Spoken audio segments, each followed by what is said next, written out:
the Workforce Connections podcast, where we discuss workforce development in Southern Nevada. Here's your host. Hi, and welcome to another episode of the WC Podcast. Today, we have another very special guest. I would like to welcome Leslie Mujica, Executive Director and Chief Marketing Officer for the Southern Nevada International Brotherhood of Electrical Workers, IBEW, National Electrical Contractors Association, NECA, Labor Management Cooperation Committee, LMCC, Las Vegas Power Professionals. She's also a member of the Governor's Regional Transmission Coordination Task Force Advisory Board, a member of the Governor's Workforce Development Board, and a member of the Workforce Connections Programs Committee. Leslie, welcome to the podcast. Good morning, Jaime. Such an honor to be here. So I'm a little nervous. Well, don't be nervous. We've been planning this for a while. I know our schedules are very busy, plus the holidays got in the way. But I'm really happy you're here as well. Let's just dive right into it. Usually we get started here by getting to know our guests. A lot of our listeners and viewers might know you already because obviously you're very engaged in the community. But for those who don't, tell us where you were born, where you grew up, when you went to school, college. Take us all the way to your first job out of college. Wow. So I was born in Central America, in Guatemala City, and migrated to the United States when I was in elementary school. So I went to elementary school in Southern California and went to high school at Hollywood High School. And yes, I did go to school with some stars that are now, you know, and went to college. I started college also in Southern California at Santa Monica College. I got married young and moved to Florida, continued over there, came back and graduated at Santa Monica College with my AA degree, and pursued my bachelor's at Cal State Northridge, and obtained a bachelor's in journalism with an emphasis in PR. And one of my advisors looked at the work that I was doing, and he said, you know, you have a passion. It's funny, he said, you have a passion for community. He said, you should get a minor in sociology. So I did. I stayed an extra semester to get my minor in sociology. So I started my master's in public administration at Cal State Northridge, and moved to Las Vegas and transfer a few credits because I had taken so many over there, but I needed to transfer a certain amount here, and continued my master's in public administration at UNLV and became a proud rebel then. That sounds, it says a lot about you because it takes a lot of perseverance moving to several cities, states, but eventually to complete your college career. It took a lot of hard work. So that was really good. I decided early on because my father left us when we were young. I was 16. My brother was about 8 or 9. And I had to take care of him. I had to go to all his parent-teacher conferences and everything. So I decided early on that I was going to commit to my education and made that a priority. That's awesome. So now you complete your college education. Tell us about your first job. Oh, well, I started working when I was 17. So, well, actually 16. This is a funny story. We forged our parents' signature to get a work permit when I was 16. And actually, I was 15 when I started working at McDonald's. You had to be 16 to get a work permit. So maybe I shouldn't be saying that, but I forged my mother's signature to get a work permit and started working at McDonald's. And that was great. Then I worked at a movie theater. But because of what happened with my mom and my dad and me having to take care of my brother, I decided while my friends were having fun in high school that I wanted to contest my 12th grade and start college early, because I went to Santa Monica College to find out what it would take for me to start college. And I had to have either a high school diploma or I had to have the proficiency exam, which contests, I think, your 12th grade. I think that's how they do it. And I did. I think it was either 4 or 5 hour test. And I registered myself. I paid for it myself. I was about 16 and a half. I wasn't quite 17 yet. And I took it and waited nervously for it. And when I finally got in, it said pass. That's all it says, either pass or failed. And I immediately went to Santa Monica College and I registered at Santa Monica College so that I can work, so that I can go to school at night and work in the morning.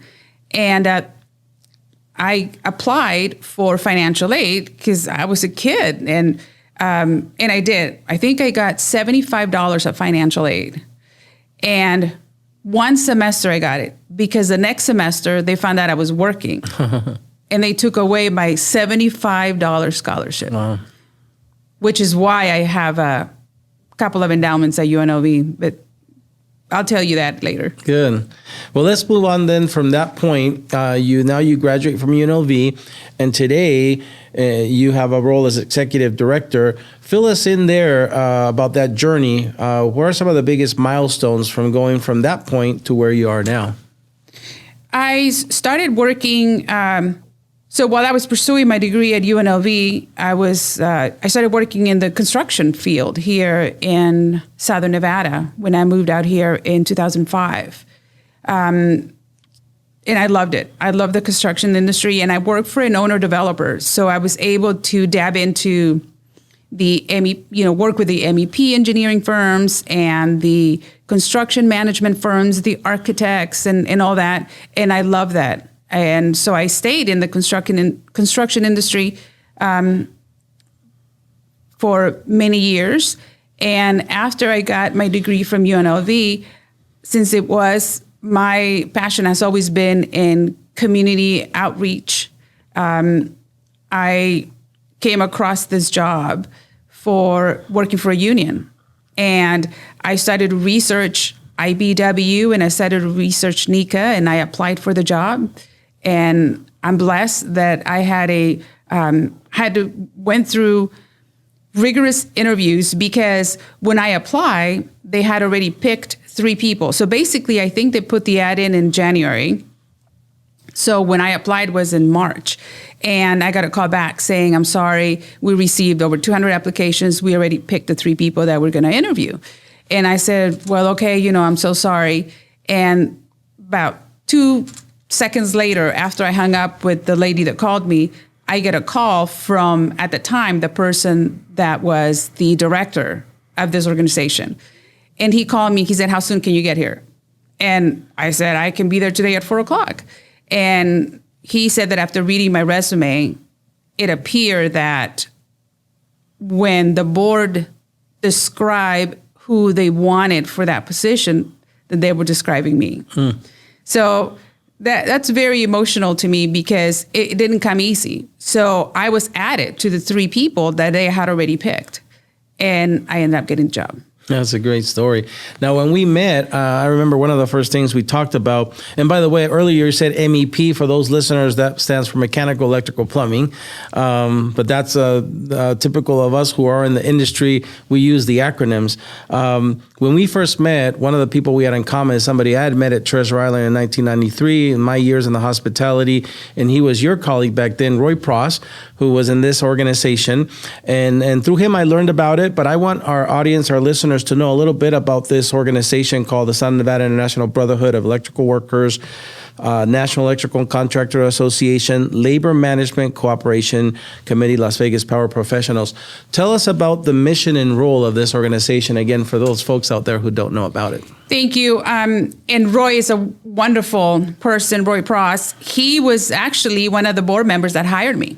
And I learned so much from him. He was a great mentor.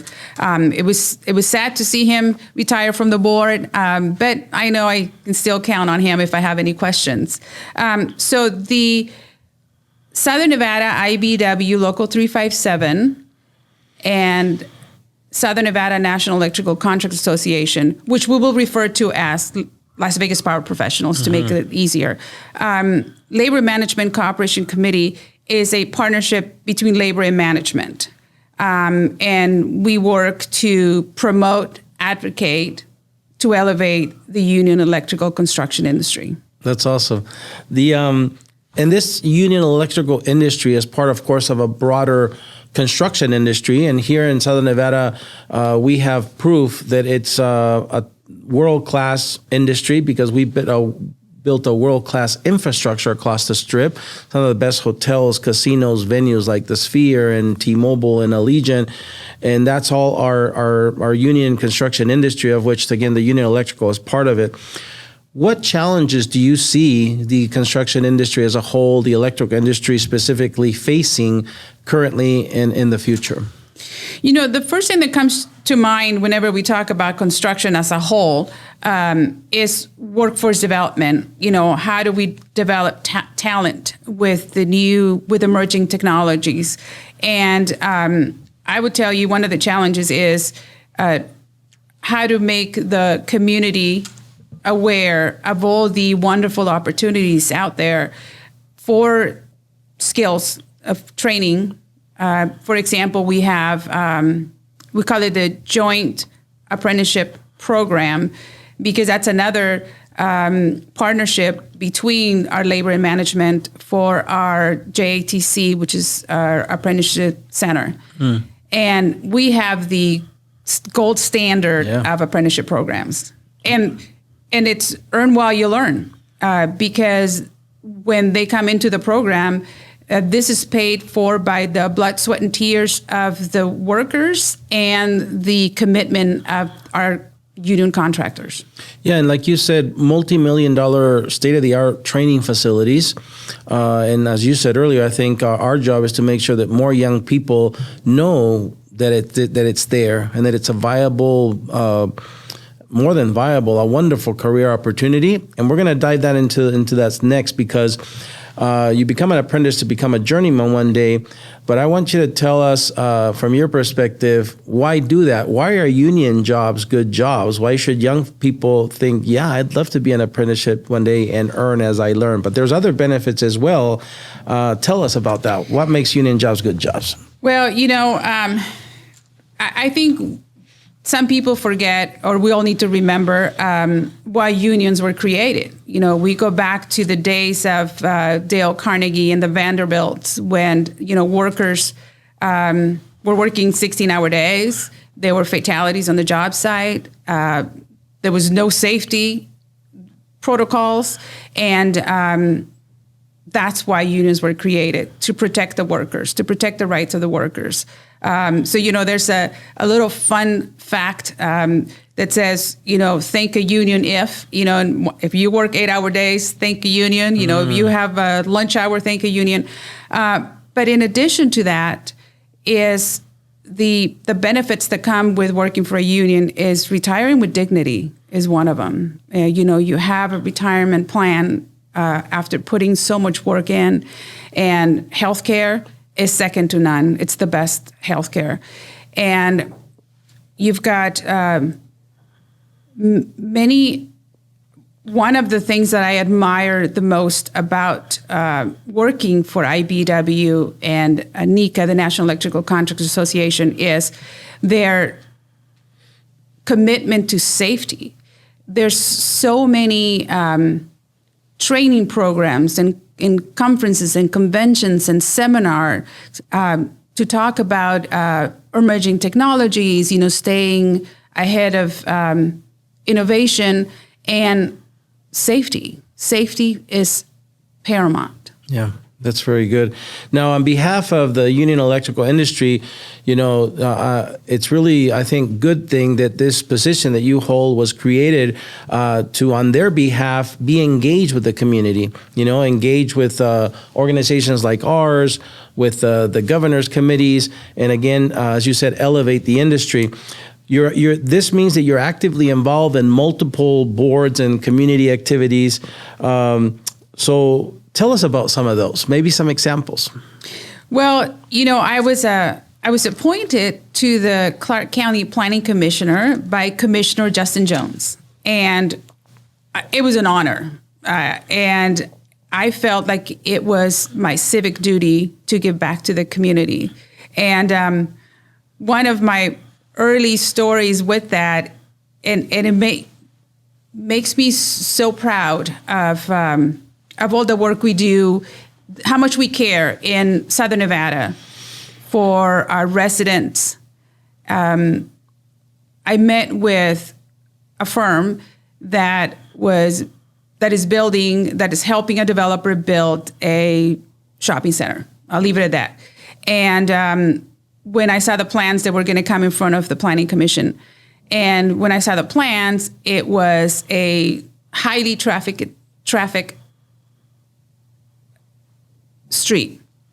And they were requesting a throat depth reduction. And I'm not an engineer, but I could figure, wait a minute, there's so much traffic here. If we allow the throat depth reduction, cars are going to stack up. They're going to rear end each other. And I said, absolutely not. And they're like, Commissioner, we really want to do this. And I said, that's not going to work. I said, I have to think of the safety of the people. So I said, I have an idea. I said, can I borrow your plans? So I borrowed their plans. I went to Public Works and I said, I don't like this. And they're like, well, neither do we. And then I said, I'm thinking right-hand return lane. And they're like, that would be great, Commissioner. And then I said, he goes, well, good luck getting them to pay for it. And I looked at the attorneys and I'm like, I need a right return lane or we're holding this project. And they said, okay, well, let me talk to the developer. And they came back and I said, well, you have 5 minutes because the meeting was about to start.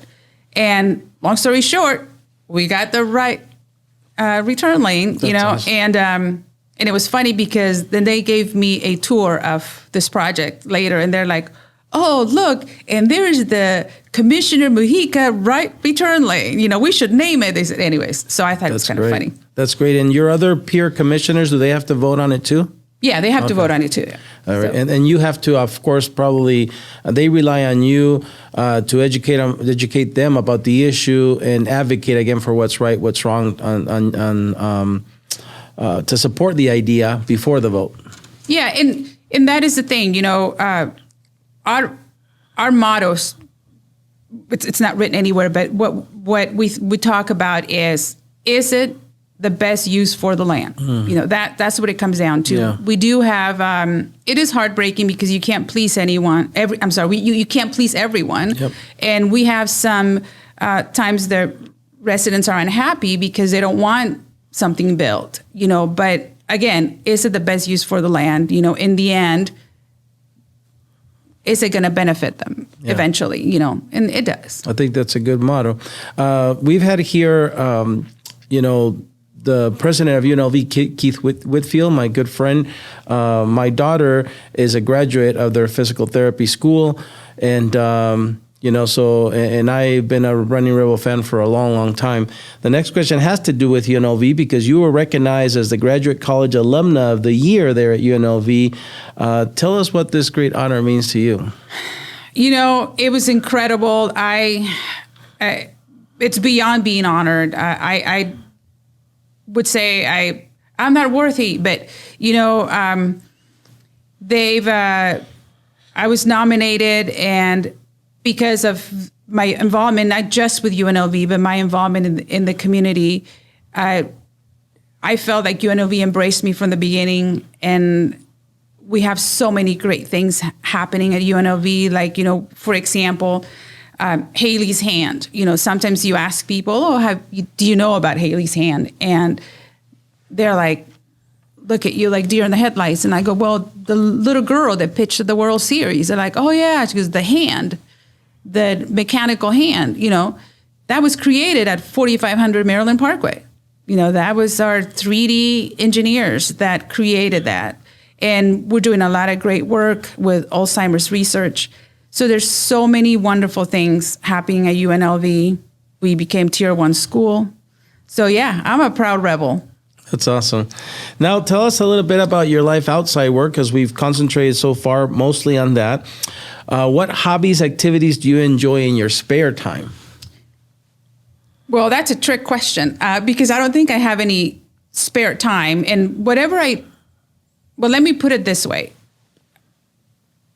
I use as much of my personal time to do a lot of my community engagement and civic. Again, I'll tell you, I'm involved with Las Vegas Rotary, and they have a motto, service above self. And I think that's one thing that we should always remember. Serving others is important. So I love to use whatever time I have at home to do some of my community outreach. That's good. And when if there's an hour on a weekend that you're not on a governor's committee and a planning commission or a Rotary, what would you do with that spare hour? I love sports. I love watching sports, and I try to go to a game whenever I do have time. But I love football, hockey, NASCAR. I love NASCAR when it's here, NHRA, and just, yeah. That's great. So people might find you at any a NASCAR race, a Raiders game, an Aces game, or any kind of the sports that we have here in town. Aces game, yes. I'm a diehard Pittsburgh Steelers fan. Oh, so I'm a Bruins fan. Wow. And love our Aces, though. We were, our organization, Las Vegas Power Professionals, was one of the first supporters of the Aces when they came to town. That's awesome. Now, I always wonder about, if I could talk to the 18-year-old version of myself, we gain wisdom and knowledge throughout the years. They always say that youth is wasted on the young, and I always wonder if I talk to that 18-year-old, would he even listen, to what I have to say? But I think we'd love to hear from you. You've lived now, you've overcome adversity with your persistence, your dedication, your hard work, and now you are a community leader. What advice would you give a young person who looks at you and says, wow, I share similar beginnings like Leslie, but I'd love to be where she is now? What advice would you give them to reach that one day? The most important thing is never give up and always try to become the best version of yourself. And don't let people steal your peace. That's the number one thing. There will be times when people try to take things from you or put you down. Don't focus on that. Don't give it energy. Just focus on you and remain positive. That's very good. Good advice. Now, as we reach the end of the podcast, we always like to open up the mic to share of any activities, upcoming events that any of the organizations you're involved with have coming up so our audience can be aware. So the mic is yours. Tell us about anything that maybe you want us to know about. There's a couple of things that I just learned of. The Junior Achievement is having their Inspired event at UNLV on February 19th and February 20th. And from what I understand, is a great program. We will be involved in that. And I'm hoping to be able to bring some demonstrations from our apprenticeship, our union electrical apprenticeship. Nice. And also the Career Day. NCAAGC is having their Career Day, and I think that's coming up on Friday, February 28th. Great. We'll make sure that we'll put that information on the screen, too, for our YouTube version of the podcast so that our viewers can see that and make sure they attend. Wonderful. Awesome. Well, Leslie, it's been a pleasure to have this dialogue with you. Again, I know it's been in the planning for a while. I'm glad we finally got to do it, and hopefully you enjoyed yourself. Thank you. I did. It was wonderful. And if I may, I have two, I wanted to leave with two quotes. Absolutely. That inspired me. And I'm going to have to read them, though. Please do.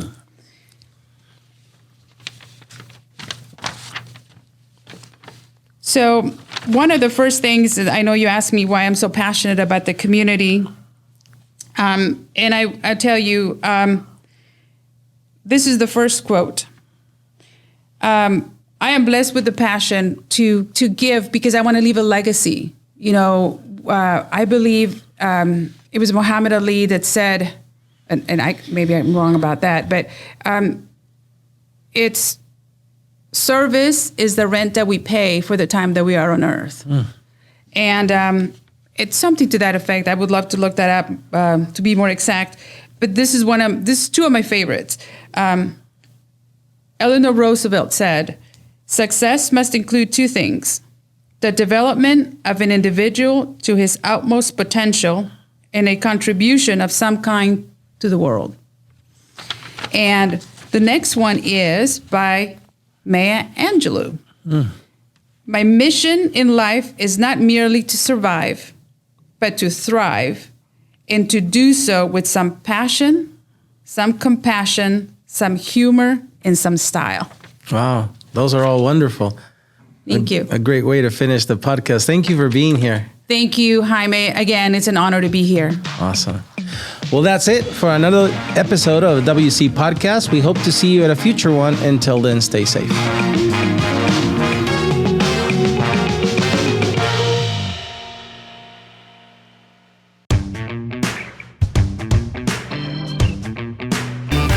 Well, Leslie, thank you for staying over to do our bonus segment called Against the Wall. Are you ready? I'm ready. All right. The first segment is called Your Favorites. I'm going to give you a category. You're going to give me your favorite thing in that category. What's your favorite food? Italian. Favorite beverage with dinner? Wine. Favorite car you've ever owned? BMW. Favorite musical group or artist? Depeche Mode. Favorite movie? Toss up between Scarface and Top Gun. Both good. Favorite book? Boiling Point. Favorite social media platform? LinkedIn. Favorite college sports team? College sports team. Nebraska Cornhuskers. Favorite professional sports team? Pittsburgh Steelers. Favorite Vegas sports team? Aces. Very good. You made it for the first segment. Second one's called Tough Choices. It gets a little harder. I'm going to give you two choices and for you, hopefully, to choose one. Are you ready? Yes. Vacation or staycation? Vacation. To go to your vacation, would you rather drive there or fly there? Fly. Once you get there, would you stay in a hotel or Airbnb? Hotel. Would you retire on a ranch or in a big city? Ranch. Would you rather spend a day by the ocean or hiking in the mountains? Ocean. Would you rather have the ability to fly or breathe underwater? Breathe underwater. The ability to speak with animals or speak any foreign language? Oh, speak any foreign language. Here's where it gets harder. Actions or words? Actions. Justice or grace? Justice. Very good. Rounding the corner to the last segment, I'm going to give you 95% of a sentence. You're going to finish it for me. Are you ready? Oh, boy. Okay. If Leslie could visit any place in the world, it would be... Normandy. The best part about living in Southern Nevada is... The people. Leslie's favorite thing about her job with the Las Vegas Power Professionals is... My passion for what I do. If Leslie could travel back in time, she would travel to...